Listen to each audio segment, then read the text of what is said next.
After defeating the Burning Legion, Prophet Harry found himself back in his 11-year-old body. The sudden appearance of a wizard, an alternative kind of magical power, Harry finally understood the origins of the mysterious energy within him that even the mages of Tauren couldn't decipher. A shaman prophet? Or a wizard? To Harry, there wasn't much of a difference. The warhammer and shield remained his tools to protect the world, or perhaps now, he'd have to add a wand to the mix. And another thing. Yes, he could summon ancestral spirits. But why did Hogwarts potions professor always want to ask his mother's spirit a few questions? Prophet? Prophet Harry? Please wake up. We need your guidance. It was as if he was surfacing from deep underwater. The voices calling to him seemed muffled, as though they were coming through a layer of swelling bubbles.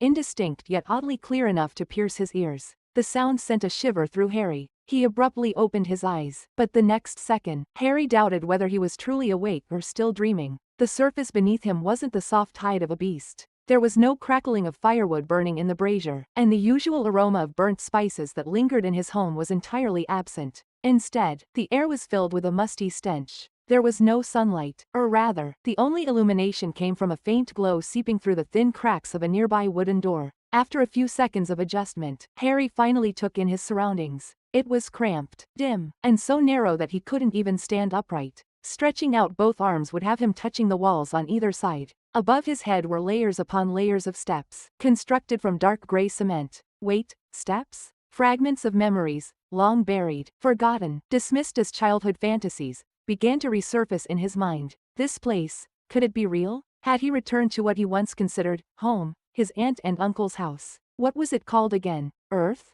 Was this real or fake? Harry stared blankly at his hands, thin and frail, with bones clearly visible beneath the skin. It looked as though a mere fall could break them. All the muscles he had built up over years of training were gone, vanished without a trace. Harry instinctively pinched his arm, finding it hard to believe that in his current state, he'd probably lose a fight against a stray cub. With the utmost care, afraid of snapping a limb by accident, Harry slowly stood up and pushed open the door beside him. White walls, a hallway leading into what looked like a living room, or perhaps a dining area. On the mantelpiece were numerous photographs. Harry examined them closely.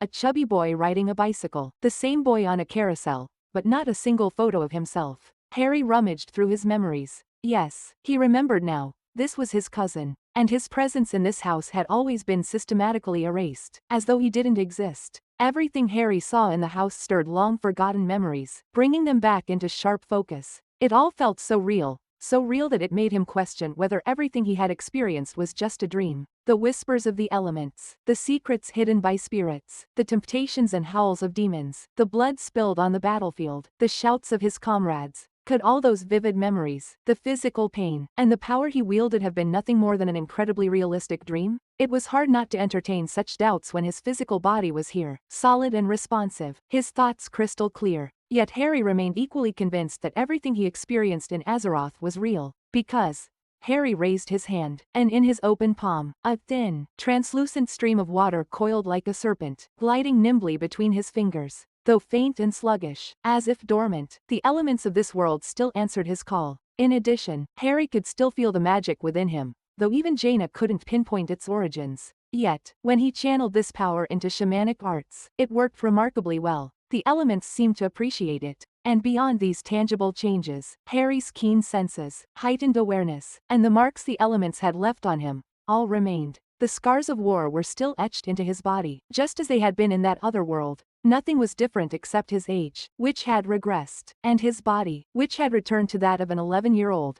I don't recall stepping through any unstable portal, Harry muttered to himself. From his experience, portals created by mages rarely ended well, especially those opened by certain mischievous individuals who thought it amusing to link them to places like the ruined Tauren crater, giving people an impromptu skydiving lesson. Harry could only say that survival instincts had kicked in during that ordeal, and he had later ensured the offending mage learned their lesson. Considering how often mages, much like goblins, came up with unpredictable creations, it wasn't entirely surprising that Harry had been mysteriously sent back to this world, with his age reversed as a bonus. Time travel? In Azeroth's tangled timelines, Harry had grown accustomed to it. He'd even attended a celebration hosted by the Bronze Dragons, where composure was key no matter how strange things got. For example, in the Peculiar World, a realm populated entirely by Murloc versions of people he knew, Harry had kept his cool. Harry nodded to himself. But now, the real question was, how could he return? He longed for his small home in Thunder Bluff, built with the help of his father, Cairn Bloodhoof, and his older brother Bane. It was a cozy space tailored to his size, a place he considered his true home. When Harry, once a frail and clueless child, had ended up stranded in Kalimdor, it was Cairn Bloodhoof who had taken him in, guided him, and cared for him. He had taught Harry how to live,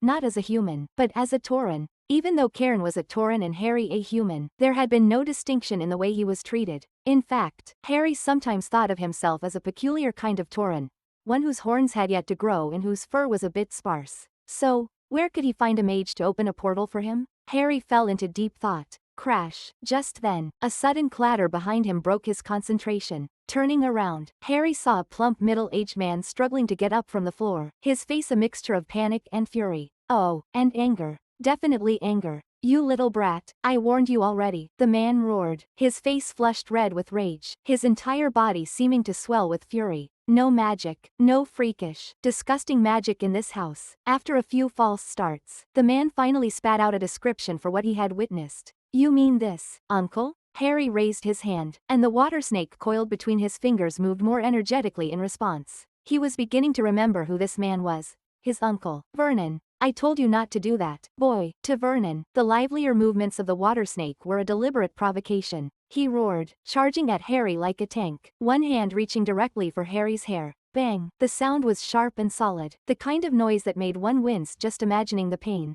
It was the unmistakable thud of flesh meeting an unyielding surface. Vernon's face turned an even deeper shade of red, though this time it wasn't from anger or fear but from the sheer agony coursing through him. For the moment, however, Vernon was too preoccupied to hurl insults at his typically timid nephew. His eyes shrank to tiny points, much like a beetle's, wide with horror as they fixed on the thing that had stopped his hand mid-swing. A shield? Or had the wall itself just moved? When Vernon had lunged at Harry, hand outstretched to grab his hair, Harry had instinctively rejected the hostile action. Without thinking, he'd used one of the most common spells in a shaman's repertoire, the Earth Shield. The intent was fine, the spell itself executed perfectly. The issue lay in where the material for the shield had come from. The wall next to where Harry and Vernon were standing now bore a gaping hole. Actually, to be precise, it no longer resembled a wall at all. Chunks of concrete and brick seemed to have taken on a life of their own, surging together to form a protective shield large enough to cover Harry completely. Monster! Vernon screamed reflexively, his voice shrill, matching the screech that had come earlier from the direction of the kitchen.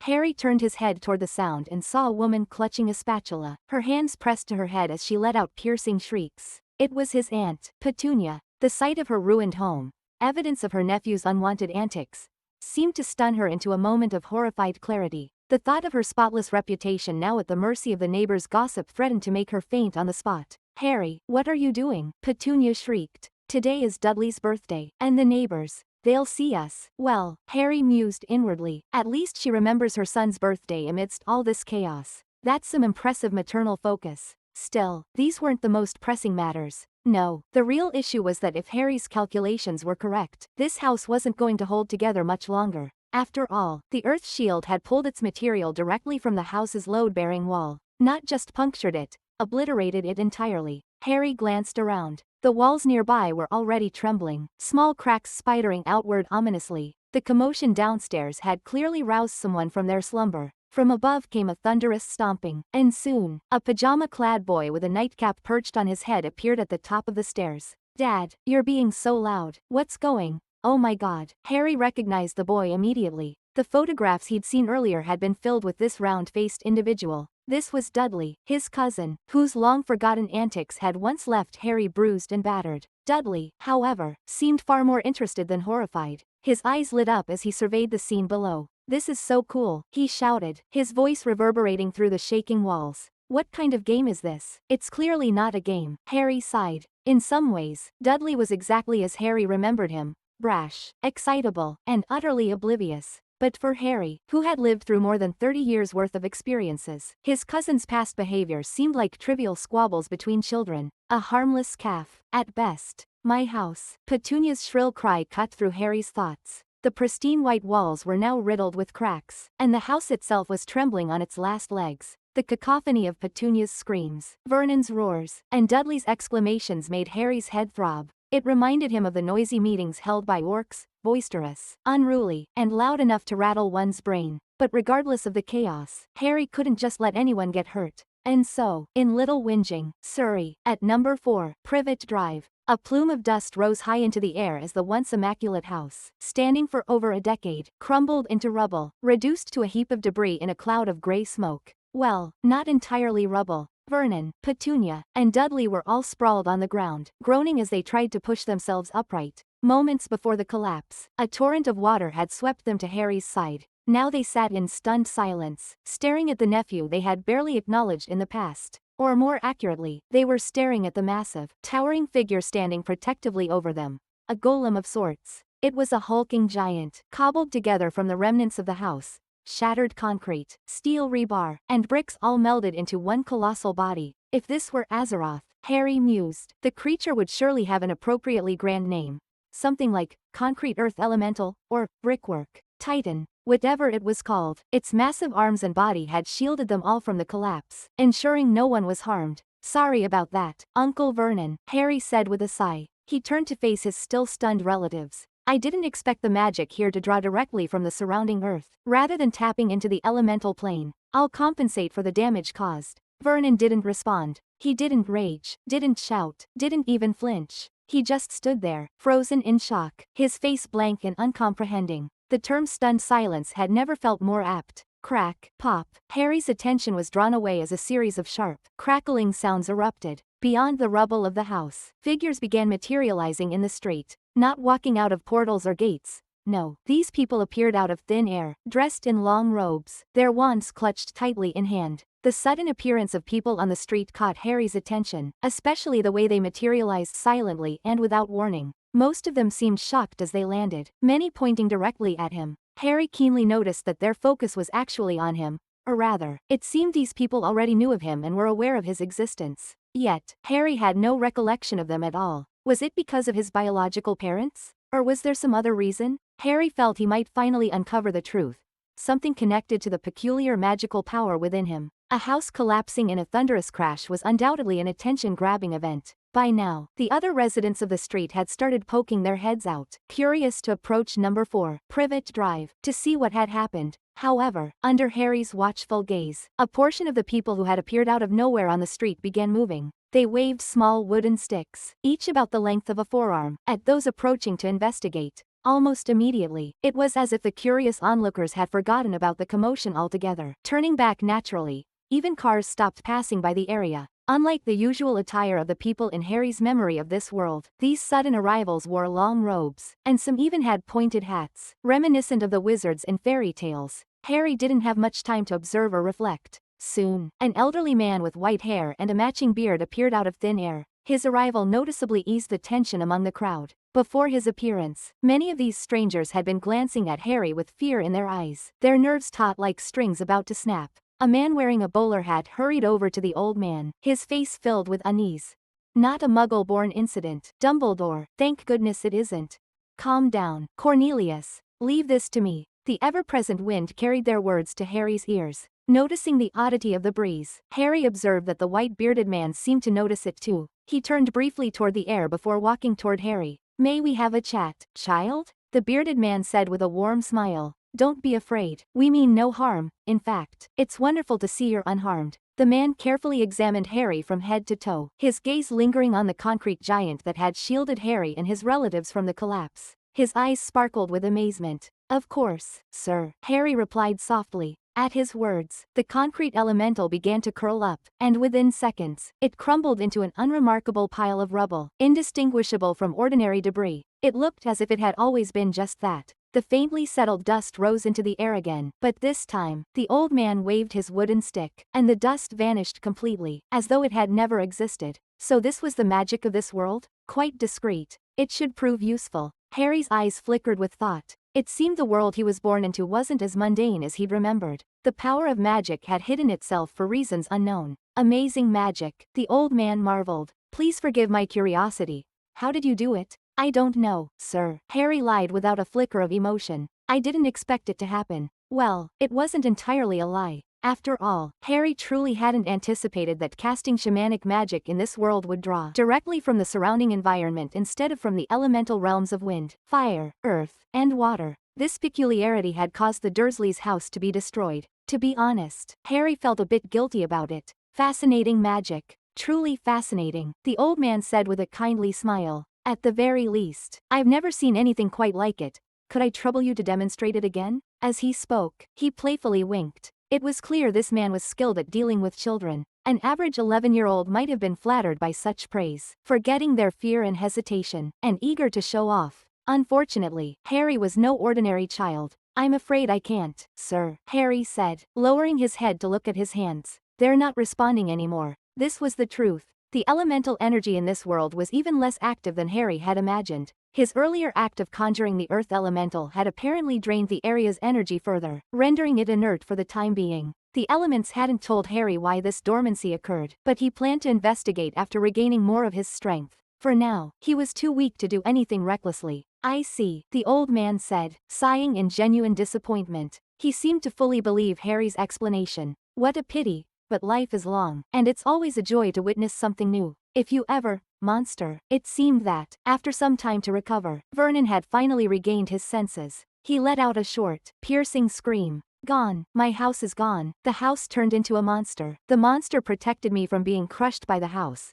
All of it is monstrous. Overwhelmed, Vernon's words tumbled out in a jumbled mess before abruptly stopping. Not because he had calmed down, but because the old man waved his wooden stick again. In fact, it wasn't just Vernon. Petunia and Dudley also collapsed into unconsciousness in an instant. Without a word, Harry quickly turned to check their breathing. After confirming they were merely asleep, he faced the old man once more. Don't worry, child, the old man said kindly, his smile radiating warmth.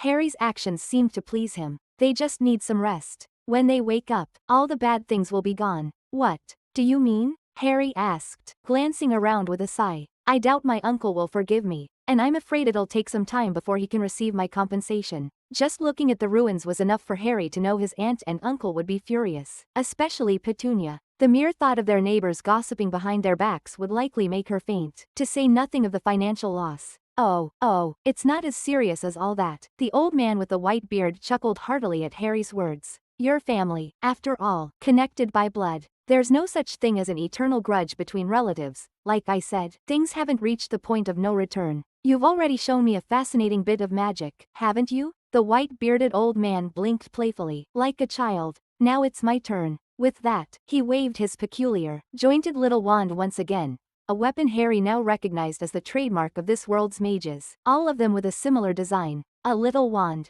Yet, for now, the nature of the weapon wasn't the main point. What mattered was what happened next. Under Harry's gaze, the surrounding rubble and ruins began to move again, not driven by elemental power but as though they had come to life. No, more precisely, it felt as though time itself was reversing. Collapsed fragments of walls reassembled themselves into their original positions. Shattered concrete and bricks molded by elemental forces reverted to their prior forms. The walls turned pristine white again, even restoring the childish drawings Dudley had once scrawled on them. Stains and marks of time reappeared exactly as they had been. The furniture, the tables and chairs, the broken bowls and plates, the ruined television and appliances. Everything Harry could see seemed to rewind from its damaged state back to how it had been before. Finally, what stood before Harry was a complete, undamaged house, just as he had seen it when he stepped out of the cupboard under the stairs that very morning. The street outside was empty of passers-by. The fireplace crackled warmly, its flames snapping and popping. Everything seemed utterly normal, as though nothing had happened. Nothing at all.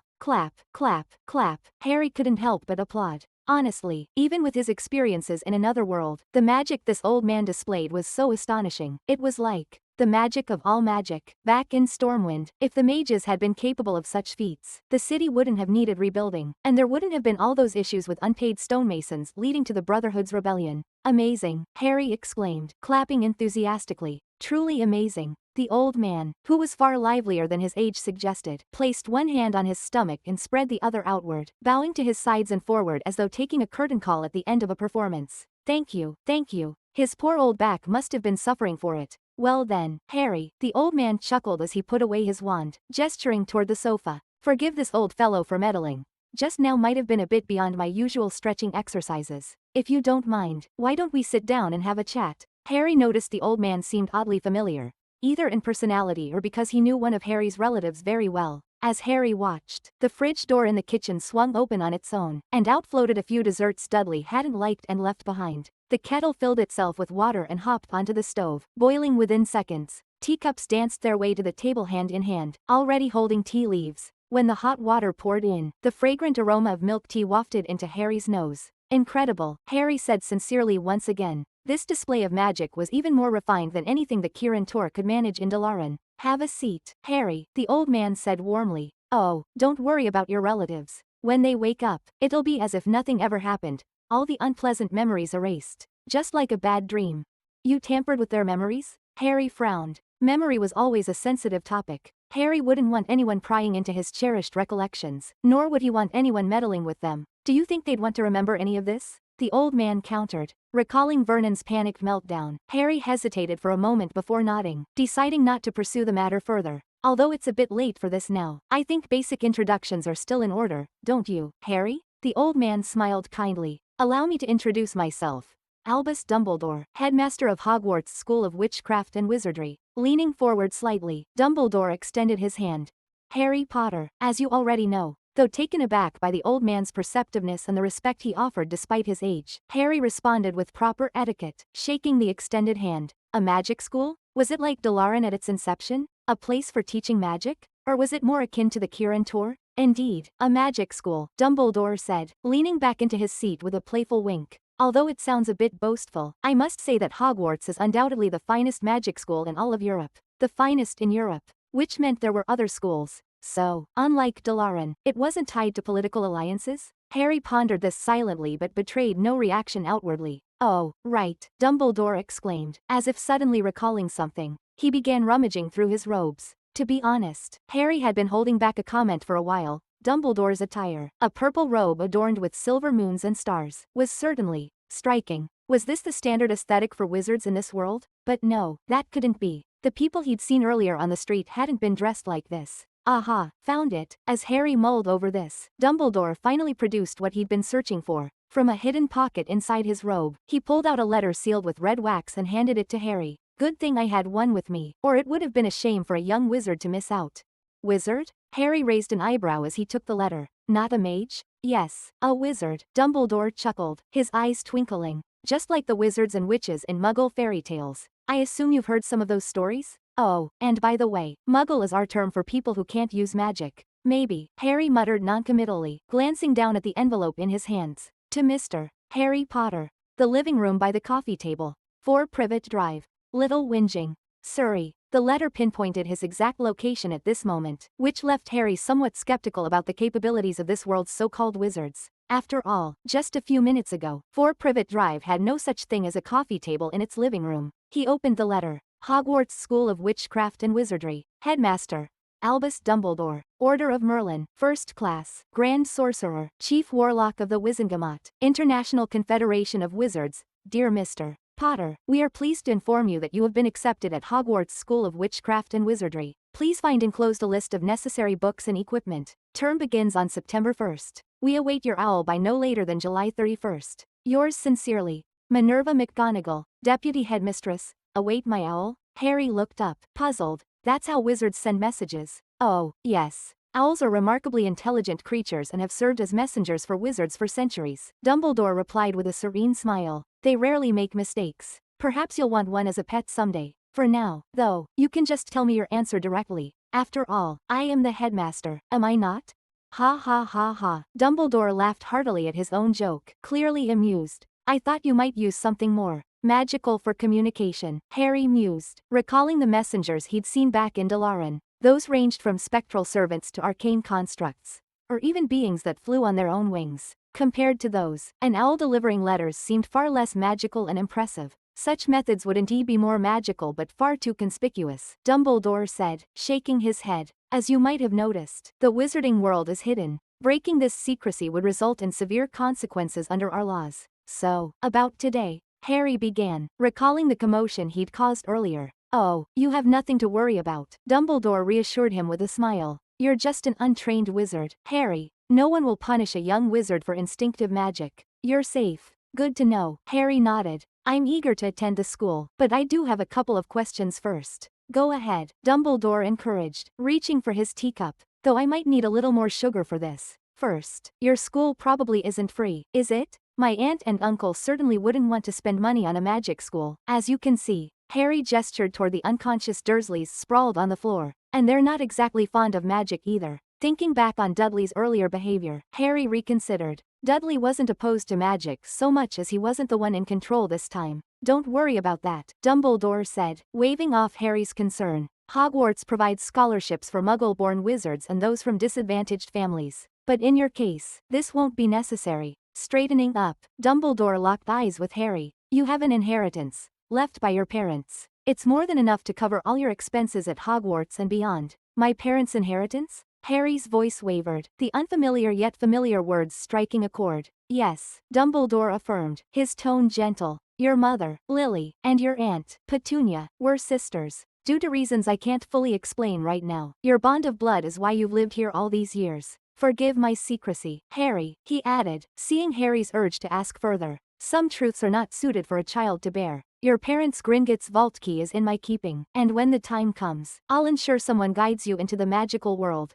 For now, Dumbledore said with a mischievous grin, let's keep a few mysteries intact, shall we? Discovery is part of the fun. All right, Harry relented, aware that arguing about his maturity wasn't worth it. His 11-year-old body didn't exactly help his case. One more question. Does Hogwarts accept non-human students? Dumbledore froze mid-sip. Pardon? He asked cautiously, wondering if he'd misheard. Like werewolves, giants, vampires, or maybe mushroom people? Fungus folk? Harry tilted his head. Would they be discriminated against or outright banned? I'm not sure I understand, Dumbledore admitted, clearly puzzled. Hogwarts wouldn't allow dark creatures like werewolves or vampires to enroll, of course. As for mushroom people, if they exist, we haven't found them yet. Ah, I see, Harry said, visibly disappointed. In that case, I might not be able to attend after all. Dumbledore, even with over a century of life experience, Dumbledore found himself baffled. I'm fairly certain your parents were human, Harry, he said slowly, setting his teacup down. Human wizards, to be precise. I'm a Tauren, Harry declared firmly. My horns haven't grown in yet, and I'm still a bit short on fur, but I'm definitely Tauren. Dumbledore. After a long pause, Dumbledore sighed, the weight of his teaching years settling on him. Well then, rest assured, Taurens are welcome at Hogwarts. That's a relief, Harry said, smiling for the first time. Dumbledore didn't linger much longer. After handing over the admission letter and promising someone would guide Harry into the wizarding world, he left for Privet Drive.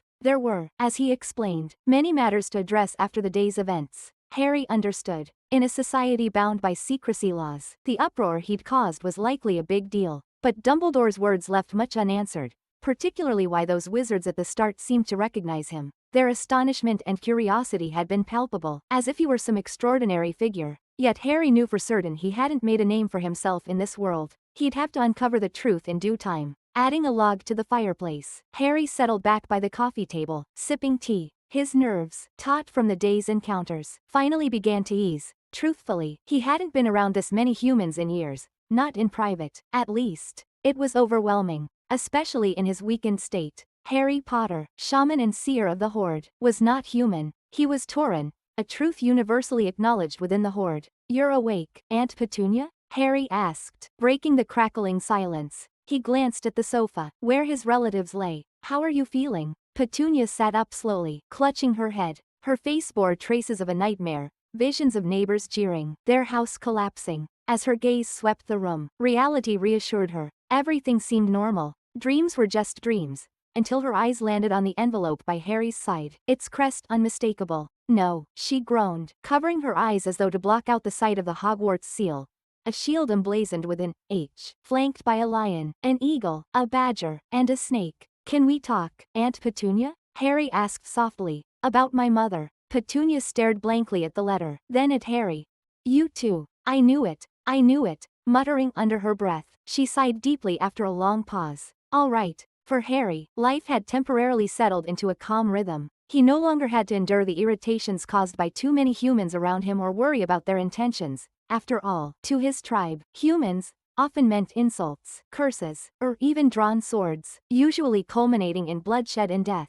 That was just how Azeroth was. The war between the Horde and the Alliance never ceased. Since that day, no one had come to disrupt his life. In fact, after Aunt Petunia candidly confessed certain things about his mother, even his aunt and uncle's attitude toward him inexplicably improved over the following days. Harry didn't even have to sleep in the cupboard under the stairs anymore. Harry couldn't help but wonder what kind of memory modifications Dumbledore had performed on them. Aside from altering the memory of the house collapsing into a mere nightmare, had he done something else? Ultimately, Harry decided it wasn't worth overthinking. At least, for now, things were fine, weren't they? Harry's days gradually began to improve. However, outside of Harry's quiet little bubble, the magical world was anything but calm. A flood of howlers was delivered to the Minister of Magic's office by owls, and even the headmaster's office at Hogwarts couldn't escape the bombardment. Dumbledore was under heavy fire for his supposed neglect of Harry Potter. Take this very moment, for instance. Only this time, the person berating Dumbledore wasn't a howler but a dark-robed man with a sallow, brooding countenance.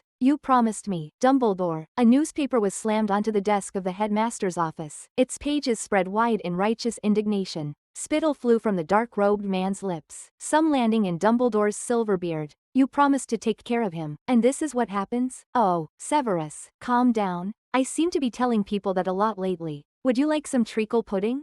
Muggle desserts do have their charm. Completely unfazed by the man's fury, Dumbledore cheerfully pushed a plate of pudding toward him, only for it to be unceremoniously swept to the floor the next second. His anger burned uncontrollably in his chest. Living with cruel relatives, dressed like a house elf, skin and bones, and he nearly turned into an obscurial because of their abuse. Snape, the dark-robed man whom Dumbledore had addressed as Severus, jabbed the newspaper toward Dumbledore's face, his rage barely contained. "This is how you keep your promises? This is your care? Oh, my pudding?" Dumbledore glanced mournfully at the dessert on the floor before sighing. "I must admit there's some truth in that report, Severus. But we both know what kind of person Rita Skeeter is. I don't mean to speak ill of her, but her credibility is questionable. Still," he added, his tone shifting as if lost in thought, "how exactly did she get her hands on this story? Fascinating." On the newspaper before them, beneath the bold heading of the Daily Prophet, the most eye-catching element was a massive photo on the front page. In the image, a boy stood amidst a pile of rubble, with a towering stone giant formed from the remains of the collapsed house. The boy,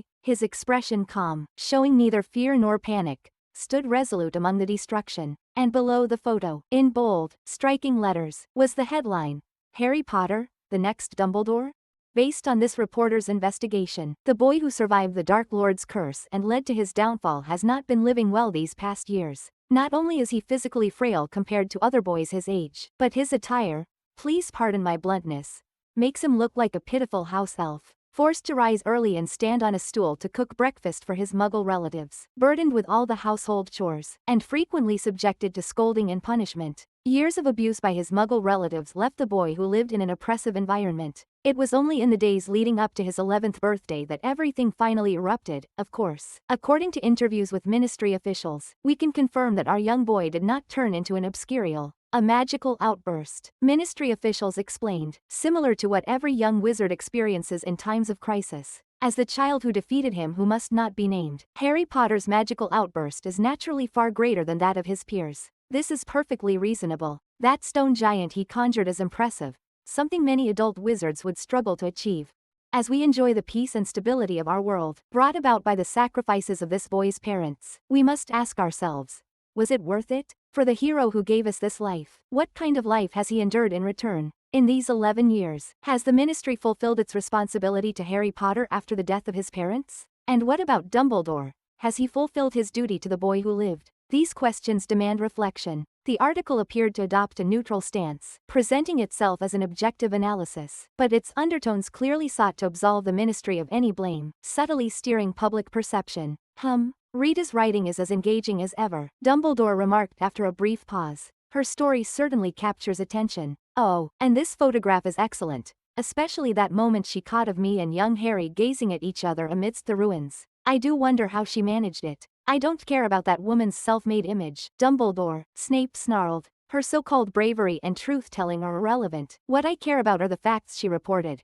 Harry Potter was nearly driven into becoming an obscurial by his Muggle relatives' abuse. If this is your idea of taking care of the boy, then you should have handed him over to me 11 years ago. Let me take him to Spinner's End. Spinner's End was Snape's home, a clear indication he would have preferred to raise Harry himself. It was evident that Snape's anger had reached its peak. An obscurial, or more specifically the phenomenon of an obscurus, is a unique form of dark magic that manifests in young witches and wizards. When a child suffers physical or emotional abuse and consciously represses their magical abilities out of fear or trauma, an obscurus forms within them, making the child an obscurial. An obscurial lives in torment, and when their emotions spiral out of control, they transform into an obscurus, a destructive force capable of devastating everything in its path. Obscurials rarely survive past the age of 10, which explained the Ministry's panic when an unprecedented magical surge erupted from Number 4, Privet Drive. The Ministry could not accept a future where Harry Potter became an obscurial. The boy was more than a symbol. He was the hero who had ended Voldemort's reign of terror, restoring peace to the wizarding world. Harry himself remained unaware of the fame that surrounded him. Yet, in this world, his name carried immense weight. This very reputation put the Ministry, and the Minister, under enormous pressure. Should Harry indeed become an obscurial, the fallout would go far beyond a mere resignation. Certain individuals might even face Azkaban. It was no surprise, then, that Dumbledore found himself under fire from a deluge of howlers. After all, he wasn't just a headmaster. Calm yourself, Severus, Dumbledore repeated, his voice steady. I have been watching over young Harry. While his life has been challenging, it has not reached a point where he might turn into an obscurial. Harry cannot grow up in the wizarding world. The fame and adoration would ruin him. This was the wisdom of an old man. And you and I both know, Severus, Dumbledore added softly, locking eyes with Snape. He is not truly gone. Like a dousing of cold water, Snape's fiery anger abruptly froze. Involuntarily, he clutched his left arm. The mark was still there, faded, but never gone. Rita claims in her article that young Harry vanquished Voldemort. Dumbledore continued, but you and I both know that it was Lily's sacrifice. Don't you dare speak her name, Snape interrupted harshly, teeth clenched. It was unclear which name Snape couldn't bear to hear, but one thing was certain, he had calmed down. Perhaps, for him, that earlier outburst was the anomaly. Well then, Dumbledore nodded slightly. It's precisely because of that magic that young Harry must live with his blood relatives. You know, many who escaped judgment might seek vengeance, and no one knows what they're capable of doing. Besides, we have no right to criticize the Dursleys, do we? I hope you won't interfere in private, especially concerning Petunia. Dumbledore fixed his gaze on Snape's face. We placed a child in their care without asking for permission, without warning them of the dangers it might bring, and, Severus, perhaps you don't know since you've never raised a child, but caring for one from infancy to adulthood is quite a troublesome affair. Enough, Snape snapped with a dark expression. As far as I know, neither have you. Oh, certainly not, Dumbledore shrugged. But I've lived many more years than you, and I've seen my share. Will you promise me? Snape took a deep breath.